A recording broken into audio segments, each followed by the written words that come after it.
તો અમેરિકાથી દેશ નિકાલ કરાયેલા ગુજરાતીઓ વહેલી સવારે અમદાવાદ એરપોર્ટ પહોંચ્યા હતા।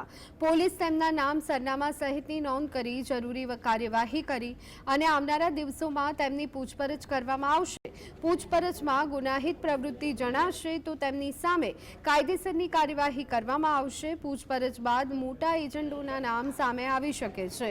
ગુજરાતના તમામ લોકોને લઈ અને અમૃતસરથી વિમાન દિલ્હી થઈ અને અમદાવાદ પહોંચ્યું હતું। આ તમામ લોકોની ઓળખની કાર્યવાહી પૂર્ણ કરી લીધા બાદ તેમને તેમના વતન જવા રવાના કરાયા હતા। માહિતી અનુસાર જિલ્લા પોલીસના વાહનોમાં આ તમામ લોકો અમદાવાદ એરપોર્ટથી તેમના વતન રવાના કરાયા હતા।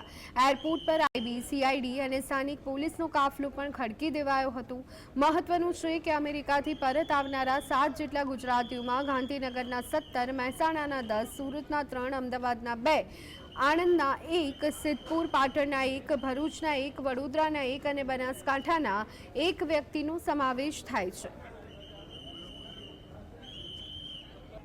અહીંયા 33 જણા આવ્યા હતા એ તમામને અત્યારે ઘરે રવાના કરી દીધા છે ને એરપોર્ટથી એ લોકો પોતાના ઘરે રવાના થઈ ગયા છે। अच्छा, શું વ્યવસ્થા કઈ રીતની ગોઠવવામાં આવી હતી? કારણ કે ઇન્ડિવિજ્યુઅલ લોકોને આપણે ઘરે મોકલવાની વ્યવસ્થા કરી છે, મહિલાઓ માટે મહિલા કર્મી અને એવી રીતે હતું। એટલે લોકલ બંદોબસ્ત પણ રાખેલો હતો અને જે તે પોલીસ સ્ટેશન જે તે જિલ્લામાંથી પણ પોલીસ આવી હતી અને સાથે